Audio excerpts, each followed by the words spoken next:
La vesícula biliar se observa como una estructura anecoica de forma oval o redonda, ubicada a la derecha de la línea media en la mayor parte de los cortes ecográficos hepáticos. Siendo el tamaño de la misma variable, siempre va a depender de la ingesta del animal, por lo cual nos va a dar un parámetro de que si el propietario nos dice la verdad cuando argumenta de que el paciente comió o no comió. El volumen de la vesícula biliar no es entonces un parámetro fiable para detectar cualquier tipo de obstrucción a nivel de las vías biliares. La pared de la vesícula se va a observar como una delgada línea ecogénica y se va a establecer como un grosor normal de la misma un espesor de 1 milímetro y en perros un espesor de 2 a 3 milímetros. Perdón, en el gato 1 milímetro y en los perros 2 a 3 milímetros. Los conductos o vías biliares intrahepáticos, como hemos mencionado, no se visualizan ni en los perros ni en los gatos, mientras que el conducto biliar común puede llegar a verse bajo condiciones óptimas. Si observamos una dilatación del conducto biliar común, debemos investigar si se puede llegar a deber a algún tipo de obstrucción, como ser, debida a la presencia de algún tipo de cálculo, alteraciones inflamatorias del páncreas, presencia de masas duodenales o algún tipo de linfonódulo agrandado o algún tipo de masa o neoplasia pancreática.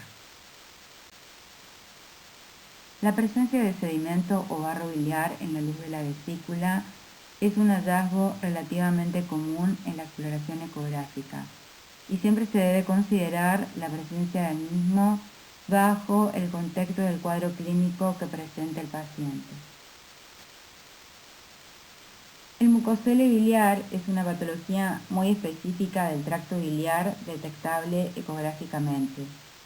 Se caracteriza por la presencia de residuos biliares gelatinizados a modo de membranas internas que no se modifican con la posición del paciente.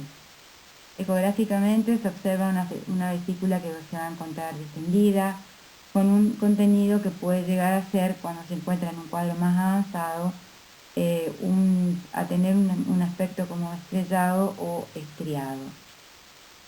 La patología se va a deber a la excesiva acumulación de mucus, la cual con el tiempo va a provocar una distensión exagerada de la vesícula biliar, con el riesgo de que la misma se pueda llegar a romper debido a la necrosis que se produce de la pared, provocando un cuadro de reacción o de peritonitis alrededor de la misma.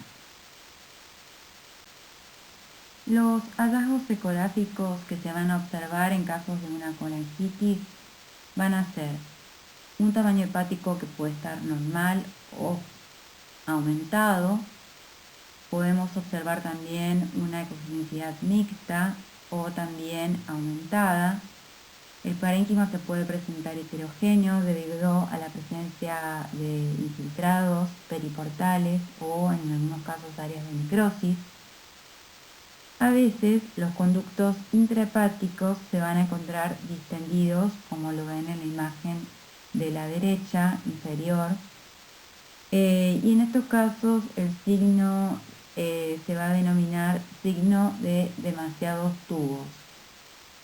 Y en el caso de que tengamos algún tipo de alteraciones asociadas, como en caso de una colecistitis, la vesícula biliar se puede encontrar con un volumen normal o aumentado y en muchos casos se puede llegar a observar una acodadura a nivel del cuello de la misma. Las colangitis o también las colangiopatitis son patologías que se van a presentar con mayor frecuencia en los pacientes felinos que en los caninos.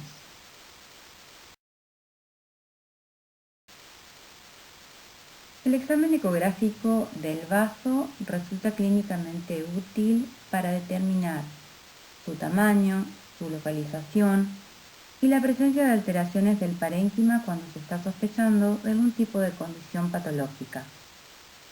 Las principales indicaciones para explorar el vaso son esplenomegalia, puede ser esta generalizada o presencia de algún tipo de masa en correspondencia con el órgano, trauma, presencia de hemoperitoneo. Las enfermedades que pueden afectar al vaso a menudo van a causar su aumento, que se puede detectar por palpación abdominal o también en casos de ecografía o radiografía. La principal ventaja que va a tener la ecografía con respecto a otros métodos de diagnóstico, como por ejemplo en el caso de la radiología, va a ser que mediante la evaluación ultrasonográfica se va a poder determinar si hay presencia de algún tipo de enfermedad focal o no focal en el parénquima esplénico, pudiéndose diferenciar también si las lesiones que van a afectar al órgano son sólidas, cavitadas, y nos van a proporcionar también la posibilidad de realizar algún tipo de toma de muestra, ya sea, como hemos visto en el caso del hígado, para hacer una citología o la toma de una muestra para hacer una biopsia. La ecografía es particularmente útil cuando hay presencia de líquido abdominal, dado que en el caso de la radiografía, como han visto en las clases correspondientes de radiología, cuando hay líquido en la cavidad abdominal no se pueden diferenciar los distintos tejidos de estructura blanda.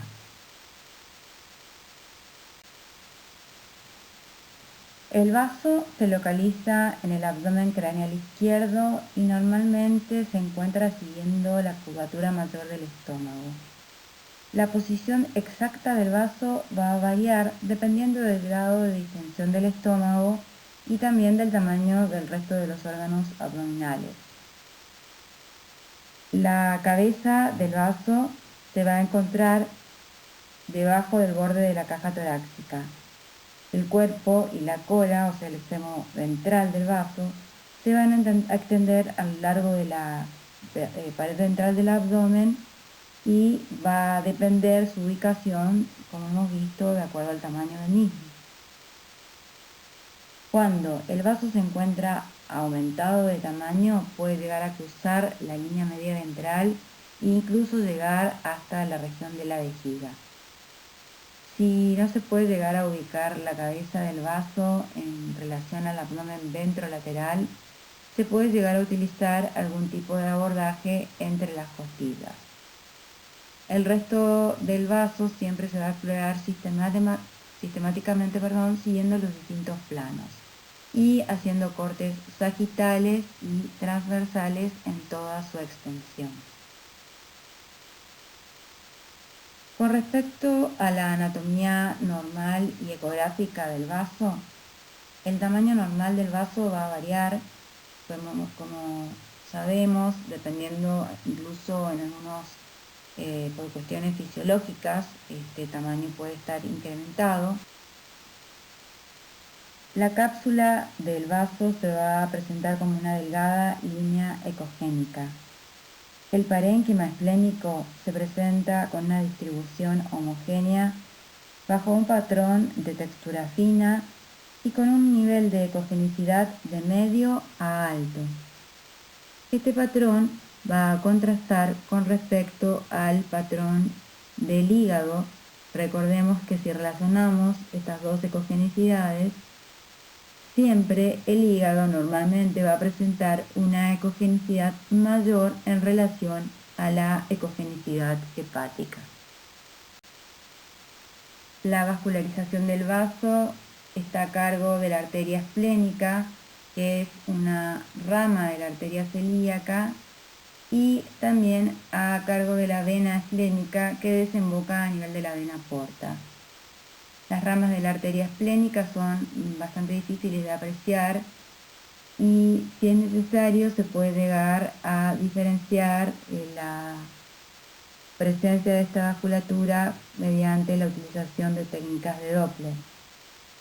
Las ramas de la vena esplénica se van a visualizar en modo B, siempre a nivel del hilio del vaso, pero el curso que sigue esta vasculatura en el parénquima esplénico puede seguirse solamente por una corta distancia cuando el animal se encuentra en un estado normal.